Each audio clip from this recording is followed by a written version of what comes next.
The Asia-Pacific data center industry is expected to attract nearly $100 billion in investment over the next 5 years to develop more than 3.6 gigawatts of hosting capacity.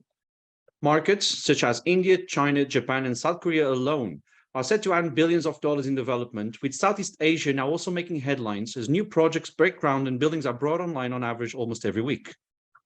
This digital revolution is also made of millions of kilometers of fibre being laid across countries, thousands of cell towers powering stronger connectivity, and a population of roughly 4.8 billion people, a large percentage of which is made of young individuals hungry for innovation. Playing a role in this new phase for APAC is global hyperscale operator EdgeConnex.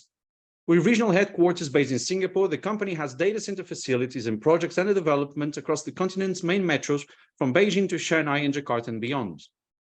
Backed by robust capex budgets, EdgeConnex is edging towards becoming the continent's largest developer. To talk us through the state of the APAC markets as well as the current ground operations, today we have with us EdgeConnex's Don McNeil, Chief Revenue Officer, as well as Kelvin Fong, Managing Director for the APAC region. Don, Kelvin, thank you so much for joining us.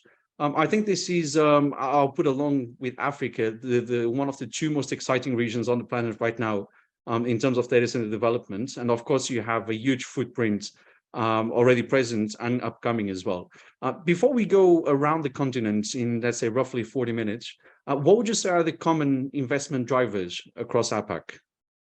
Yeah, Zhao, I'll start, and certainly thank you for having us. And it's great to be here as well with Kelvin. But no surprise, some of the things that you touched on at the open, most notably just the rapid adoption and continued expansion of cloud, and certainly coming into this year, by everyone's surprise, is the absolute acceleration and candidly the rocket trajectory of artificial intelligence. So I mean, I think the region benefits in some ways for having this delayed growth, if you will, vis-a-vis the rest of the globe. But we certainly are excited about the near-term opportunities and as well just what's going on for us, specifically in areas like Indonesia and Malaysia, where those are quickly becoming very, very important and significant emerging markets from the usual high traffic, well-known cities throughout the region. So very exciting time for us, and certainly would welcome Kelvin's comments as well. I totally agree with Don. The cloud and the new AI adoption, or rather the trajectory, is going to probably burst in new markets, or probably new markets which is outside of the traditional APAC markets that you typically see in Singapore, Hong Kong traditionally. So as Don has mentioned, looks like the spotlight is really on India, Indonesia, or at this moment that we have seen a lot of this growth are actually putting into this focus into these markets. Yeah, and I think that's one of the beauties of the market itself. It's because we still have markets like China, Japan, and South Korea, which we hear so much about. They're still not in the early stage, but they're still not in the middle of the journey yet to becoming mature locations. But then you have all this new Southeast Asia region that's really coming into the play now. With billions of dollars being invested by you guys and also other companies. But let's start with Southeast Asia then. Let's start with Malaysia, for example, because there's been a lot of reports out of KL and Johor of new developments. What's driving the market growth specifically within the Malaysian nation, and what are you guys doing on the ground there? Sure, maybe I could handle that. I think Malaysia was pretty quiet in the last 18 to 24 months. He hasn't really got a lot of those traction in the market. But I think lately, given that the local digitalization driven by the government itself has actually spurred a lot of interest. And those interests are also really, I have to say, the local government is basically acting as a catalyst, easing the sales of land, making availability of power, and also attractively, really from an investment, getting the right operators, the end users into the space. I think those demands and coming together with the digitalization of the government has actually spurred it. And having said that, I think Malaysia is also taking advantage of the moratorium that's imposed in Singapore and trying to attract a lot of the outbound traffic from Singapore into Malaysia. So that's exactly where you saw the Johor's growth and also looking into the KL's growth. So I think that is really one that we have seen in the course of actions, or at least the course of last 12 months in Malaysia. I think data laws have really become the catalyst for a lot of other regions across the continent. Don? No, I was just going to add to Kelvin's comments too. It's certainly helping as well that in parallel, fiber investments are rather significant through the not only in the country but passing through the broader region and really making the connectivity problem, that much more easy to solve and candidly adding a lot more diversity than I think many expected. So it's great to see the parallel efforts. I was going to bring up as well, because Kelvin, you also mentioned a lot of the governments, and maybe I don't know if this question is more for you or more for you, Don, from a global perspective. In Asia, we see governments being much more proactive towards the development of data center facilities. I mean, even basic things like having a president or prime minister or a high figure minister opening a facility is a lot easier, or we see it a lot more than we do in Europe and sometimes even North America. Would you say that Asian countries have been faster? Asian governments have been faster in understanding the benefits and why they need to be involved with the development of this infrastructure versus, for example, more mature markets like Europe or North America? Yeah, I mean, certainly I'll start. I think, yes. And as you're pointing out, I think that's absolutely true. And I'll hats off to Kelvin and the team in APAC, which is one of the reasons and one of our key ingredients organizationally of having in region knowledge to be able to make those connections and really help us through some of those regulatory and cultural differences. But yeah, I think the Asia Pacific region is absolutely hungry for the adoption and the investment. Yeah, I think you're right. I have actually seen the initial ones was really driven by Indonesia. Remember President Jokowi has basically went to the US, make his tours around all the tech firms. Really, literally, him as a salesman, acting as a salesman, getting those FDIs for direct investments into the country. And follow suit was actually Malaysia as well. That's you saw the contingents and delegations that they've sent across. So the reason I would have to say is because they have seen that this would actually drives a lot of direct capital into the country. That's one. And two, is also increasing the skill sets of the local resources, getting employment. Though many said that data center doesn't actually employ a lot of employees or people but it's not really true, because indirectly it spurs actually an entire ecosystem, from a construction, from a design, or even from a financing, from a tax as well. So that there's the whole indirect chain of ecosystem that's being actually growing in those countries. So I think they saw the benefits, and more importantly, I think these countries are also taking advantage of the situation that they could actually jump the gun. Traditionally, they don't have actually really good infrastructure. So by jump starting it into a digital infrastructure itself, they are actually able to leapfrog into the cloud and getting the cloud system. But obviously, that's where I saw the AI will be coming up next as well. It is always about the bigger picture. And I think one thing that I've noticed with Asian countries, it's people have a very long-term view of things. It's not like us in the West, which is a 5-10 year view. People in Asia do look at things with a 50-year window sometimes more than that. And I think that also adds value to the development of projects like this. Speaking of projects, and before we go into Indonesia, so what's the plan for Malaysia for you guys? What are you building, and what else are you going to build? And I mean, question as well, beyond Kuala Lumpur and Johor, which is the main two that we talk about, are there any geographies within the country that we will see up and coming? Yeah, maybe I touch on that, Don. On this part itself, Malaysia is interesting because, as you rightfully pointed out, there is this KL, but I will use the word also Greater KL, the outskirts of KL, which you would actually see a lot of traction from the hyperscalers from a demand perspective. The reason is obviously obvious because in central KL you're actually being constrained by space, expensive real estate, as well as probably getting power constraints within a congested city.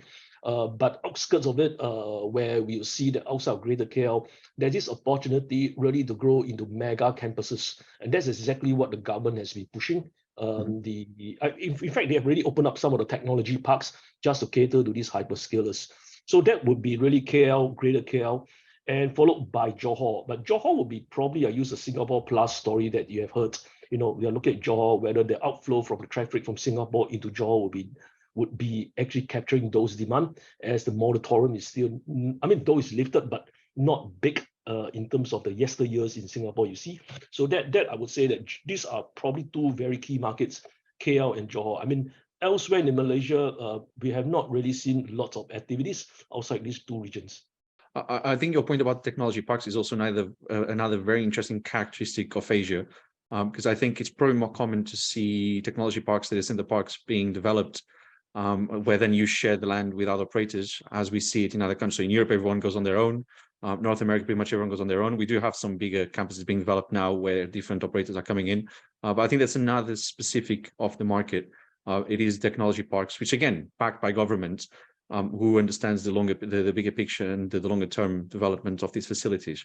Then I guess neighboring Indonesia. So Indonesia, I think it's one of the most fascinating countries in the region, because I mean, of course, we have China and India, which are two massive countries with more than 1 billion people, but Indonesia is the third most populous country in Asia. And the population is just growing and growing and growing. It's going to grow a lot over the next few years. So are there any specific characteristics in Indonesia? Of course, they have more markets. They have Jakarta, they have Batam, which again, technology parks. So what are the main characteristics for the Indonesian markets that you see today?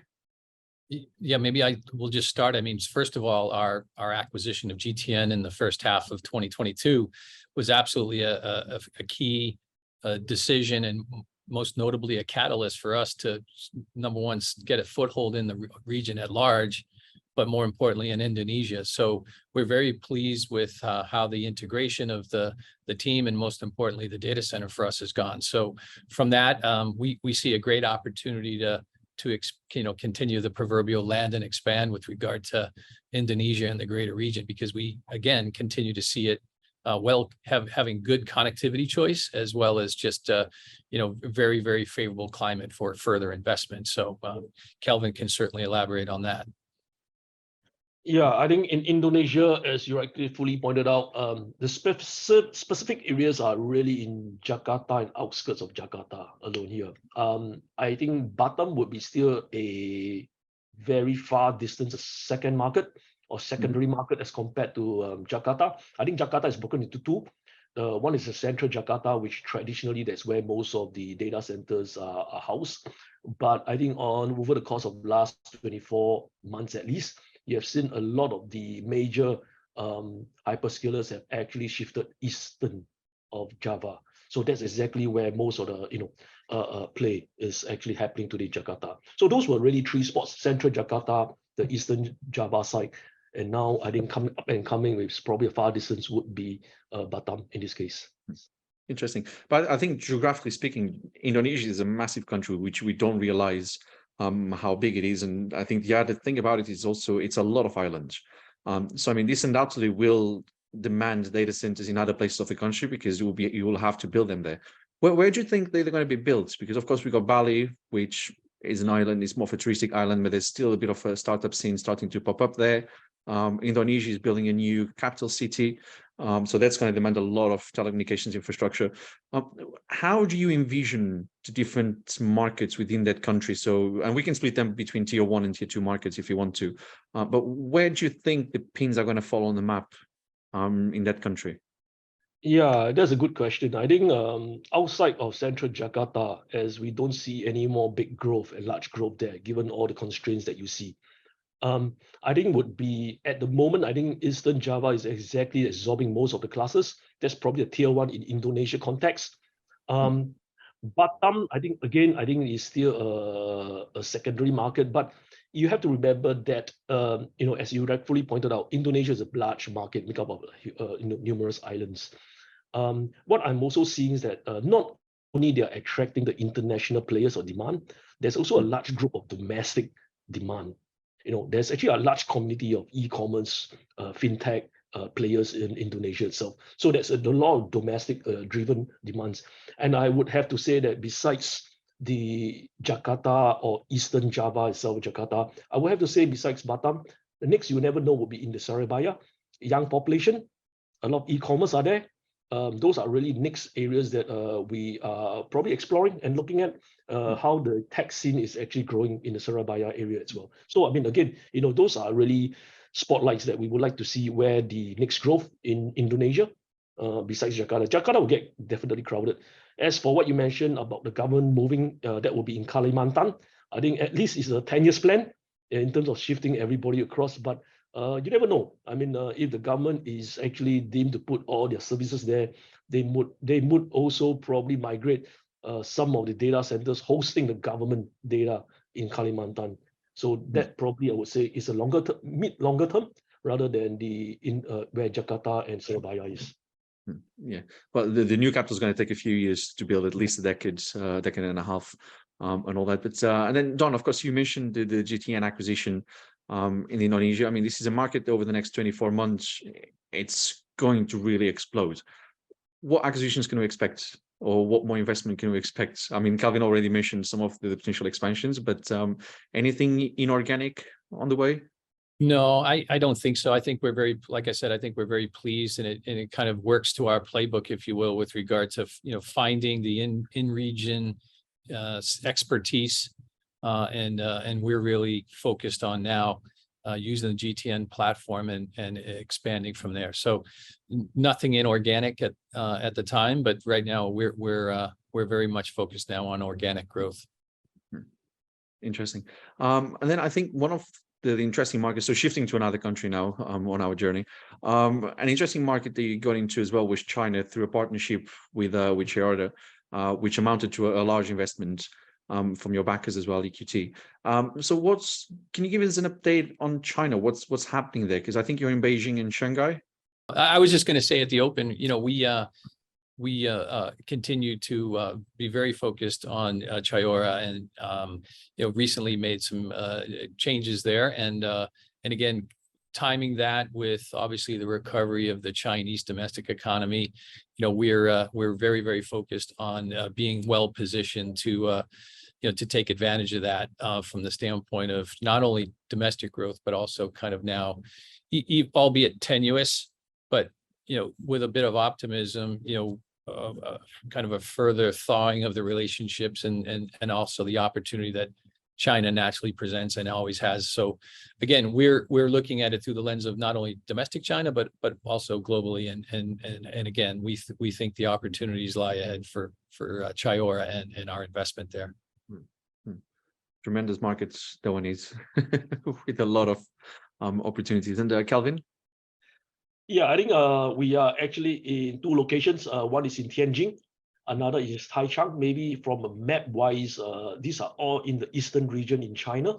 What is the good thing about that is that, as you are aware, that eastern region of China is actually where the population is, where even most of the economic activities are in China. The government is actually pushing to go west into the China. So obviously, where we are positioned in the eastern is actually we are in a very good position to capture a lot of the domestic demand actually in the eastern region before it's being pushed into the western region as we're speaking. So that's exactly why we are actually very domestically focused into growing the business locally and the local demand.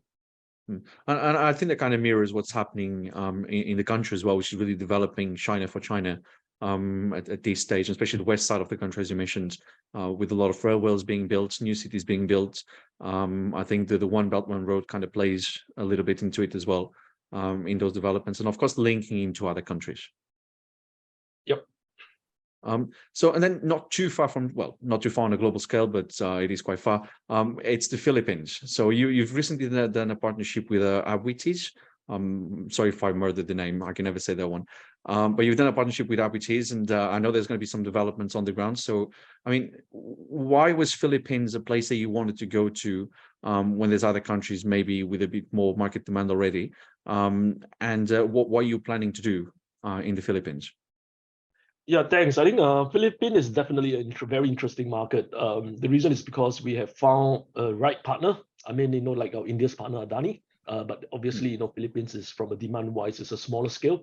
But having said that, with Aboitiz, they actually brings on the table a lot of the necessary ingredients to be successful in the market. These guys are power owners, distribution power owners. These guys are actually owns real estate. These guys are also in the construction. And this is actually extremely important. They have also relationship with the government itself. And so that's also the reason why we have tied up with Aboitiz, is really to prepare the market.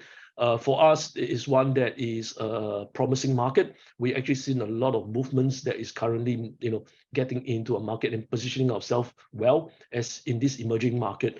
So obviously, that's the reason why we have identified, 2 locations, actually Manila itself, that we are able to trigger off to capture any, immediate demands from our customers. So that's really the game plan from a Manila perspective. Very interesting. And in terms of the development, so actually cutting the ribbon done, what's kind of the plan or the timescale, if you can share? No, we right now we are just in discussions with some of our hyperscale customers, looking for some signal and opportunity as the pacing typically for us comes from that demand set. But yeah, we have options ready to go when the time and the signal is right. But nothing immediate at the moment. But as you know, this market is very, very dynamic and can change very, very quickly. And as Kelvin said, we're very happy with the partnership we have in place. And again, it really fits our playbook with regard to the right ingredients and the characteristics we look for in a partnership. So very well positioned and really just waiting on the demand. Okay, interesting. I'll be curious to see when the ground is broken and then what sort of projects are going to come out of the ground. And then I guess another interesting market that you're also looking at and then potentially going into is South Korea. I mean, I guess South Korea, along with Japan, so Seoul and Tokyo, are some of the 2 most expensive geographies to build anything. But again, they are very well developed countries, so of course there's a lot of demand for technology and digital solutions. Why go to Korea? Why, for example, not focus more just on Southeast Asia? Why also go for those more developed metros in your case?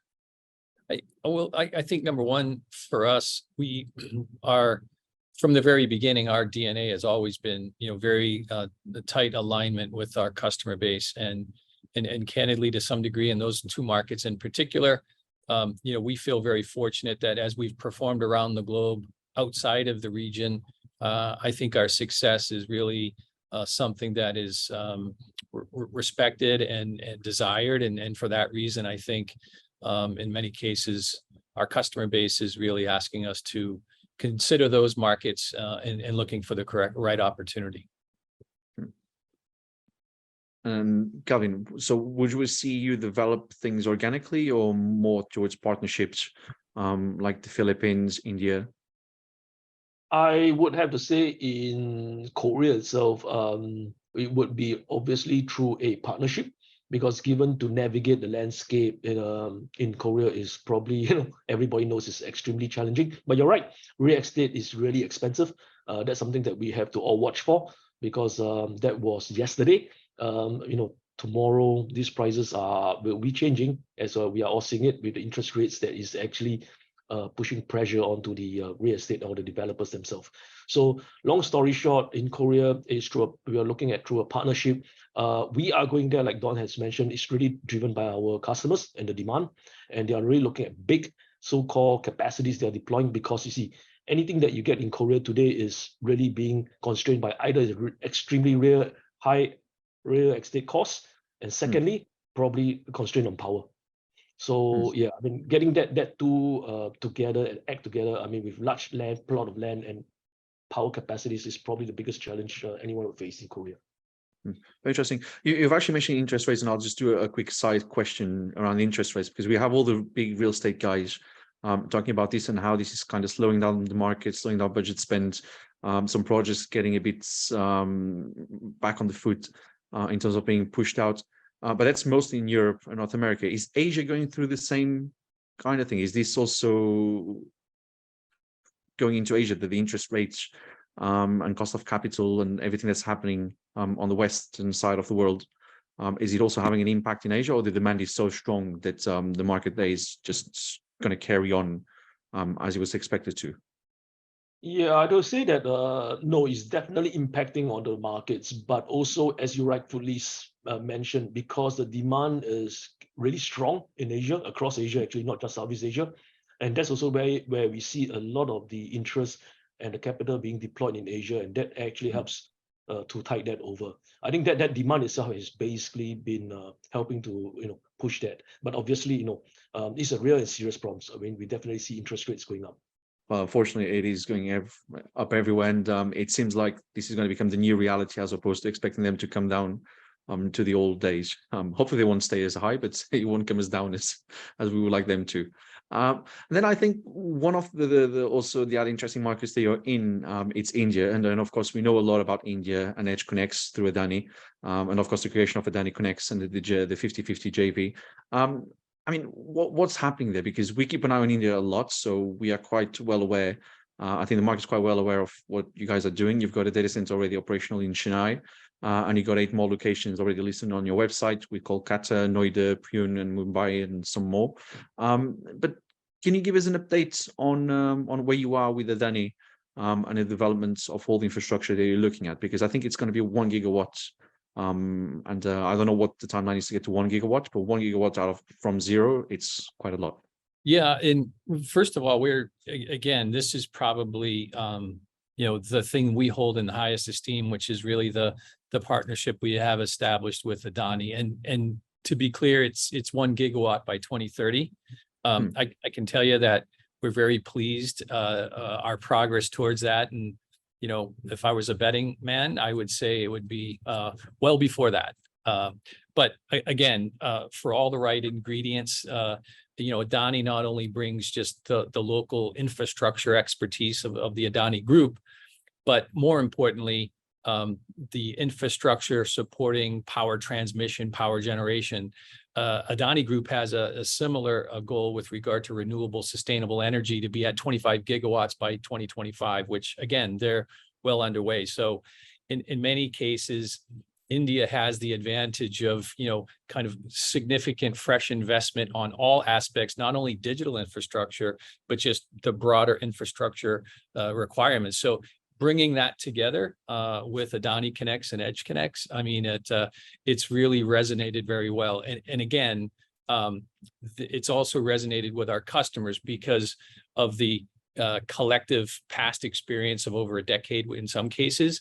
Bringing that now to bear, it brings not only just a JV in financial terms, if you will, but equally and more importantly, it spans into our operations, our engineering, our design, and our focus on sustainability, as well as environmental health and safety. So it's really a top to bottom joint venture, and candidly, it's the collaboration is very, very impressive. For myself, especially just coming back just 6 months ago, it was impressive to see the progress and the efforts there. That's one thing, because even throughout COVID, it was a project that didn't slow down. It of course had those times where things stopped just because they had to, but it still advanced very quickly. And you have not changed your schedule, which is quite impressive. And things are happening, like you mentioned, the 25 gigawatts for renewable energy. And I guess it comes down to the fact that everything is fresh. There's no legacy infrastructure, both from a power standpoint and from a digital infrastructure standpoint. And I think that's also something that plays in favor of a country like India. It's going to put the country ahead, no? Absolutely. I just to reemphasize that power infrastructure, which is obviously a key driver now for data centers globally, but now to have that fresh investment, as you say, and point out, combined now with the right practice, state of the practice with regard to data center construction and operation, it really, the timing couldn't be any better. Interesting. Kelvin, so in terms of India and beyond the development of the infrastructure itself, the real estate, what's been one thing that you found quite different or extraordinary out of the partnership? And because I know you're doing a lot around talent, for example, as well. Yeah, honestly, I think Adani has brought a lot of the strategic values onto the table that really help us. I think given that's also the ability to attract the sort of customers we have got. But what is more important as well, given the Adani's name, we are able to attract a lot of the resources. I think, as you know, operationally speaking, we can build all these data centers, but running it, operating it, and getting the right resources to manage and operate that and upkeep that, I think that itself is a challenge. So we are definitely working very hard with Adani actually to attract the right talents. to manage all these hyperscale campuses. I mean, that itself is, I have to say, is our next biggest challenge once you have actually got through to the development stage. As we are literally now, I think we are working pretty close with Adani from a talent management as well. And Zhao, if I may, again, one of the just an exemplar, if you will, of the depth of the relationship.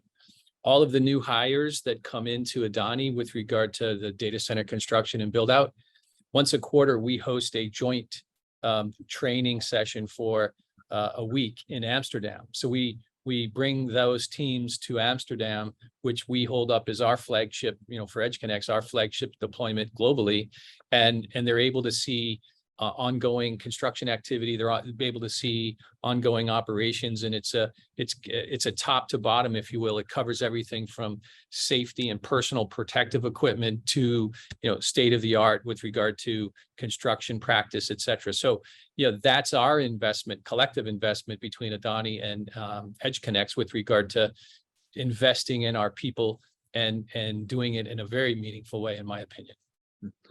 Yeah, and human capital often gets forgotten in these ventures, so that's quite an important thing to bring forward.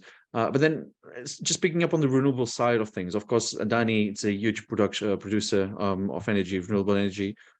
Wheat is also developing in the Philippines. How, and now it's a general APAC question, how is it hard to find renewable energy in Asia, in the different markets? And I assume they will be quite different anyway, because they'll be at different stages of development.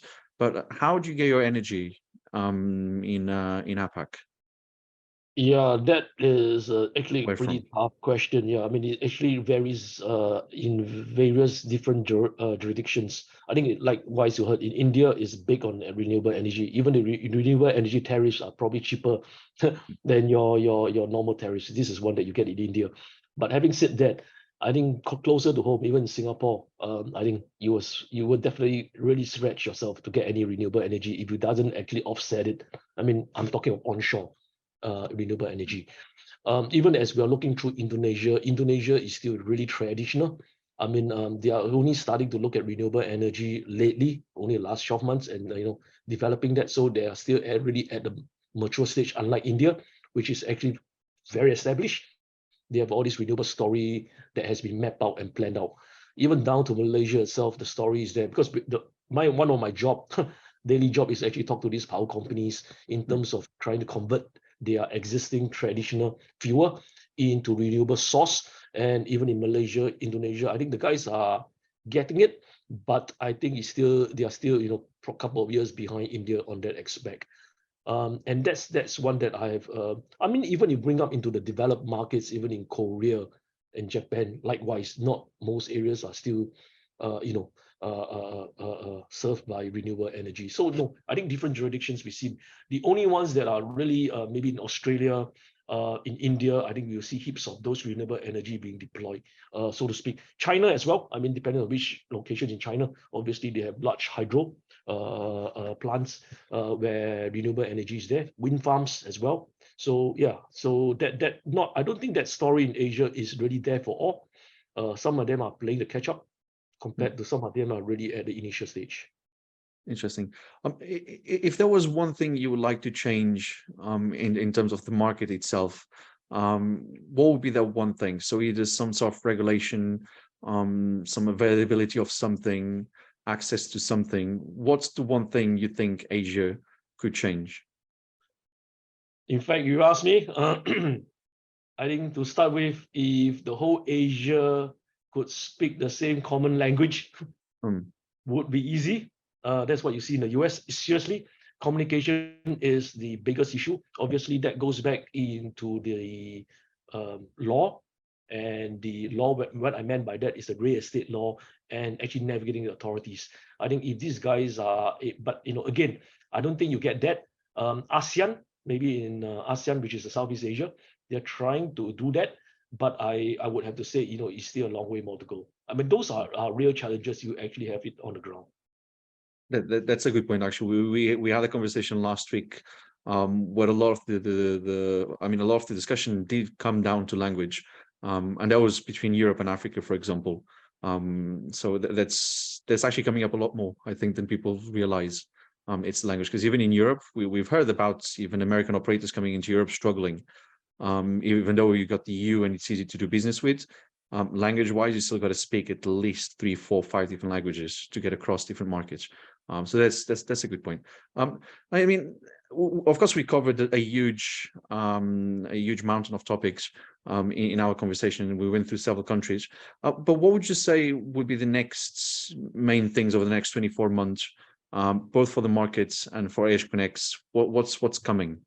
I'll start. I mean, I think for the next 24 months, again, we certainly see a resurgence and a renewal. I think a lot of the cloud of uncertainty around the economics with regard to, a recession in the US or not. I think a lot of that is clearing. I think there's now a renewed energy, if you will, into getting back into the digital transformation, digital investment. So we're encouraged by that. Certainly we hope that comes along with it some relief on the interest rates, the cost of money, if you will.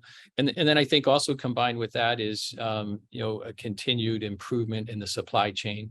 So again, as you can imagine, Asia Pac in particular, a little bit out at the tip of the spear, so to speak. So a little bit more challenging than other parts of the world. But again, we're seeing, kind of a return to normal, predictable now. And our hope is that things get caught up. But I think that overall, those trends will all be positive for accelerating and getting back to, taking advantage of really the pace that's now being set with regard to expansion and adoption of cloud and AI.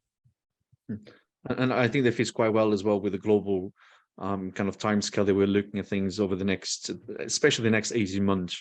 Around the interest rates and cost of capital, and then hopefully starting off 2025, things will get a bit more clear and a bit less unstable, hopefully. And then Kelvin? Yeah, I think with what Don has just mentioned, I think that is actually setting the pace for us to doubling up in down in these locations that we have mentioned, that the likes of Indonesia, Malaysia, Korea, and we wanted to really capture this market as we see the upturn will be kicking in. So identifying the right locations, being there at the right time and the right location, I think is extremely important. And then last question, and it can be almost a one-word answer. If I gave you $1 billion, where would you go with it?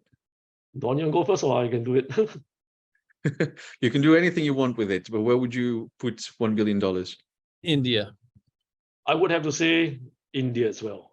Given what we have seen, the sort of trajectory growth, definitely put my bet in India.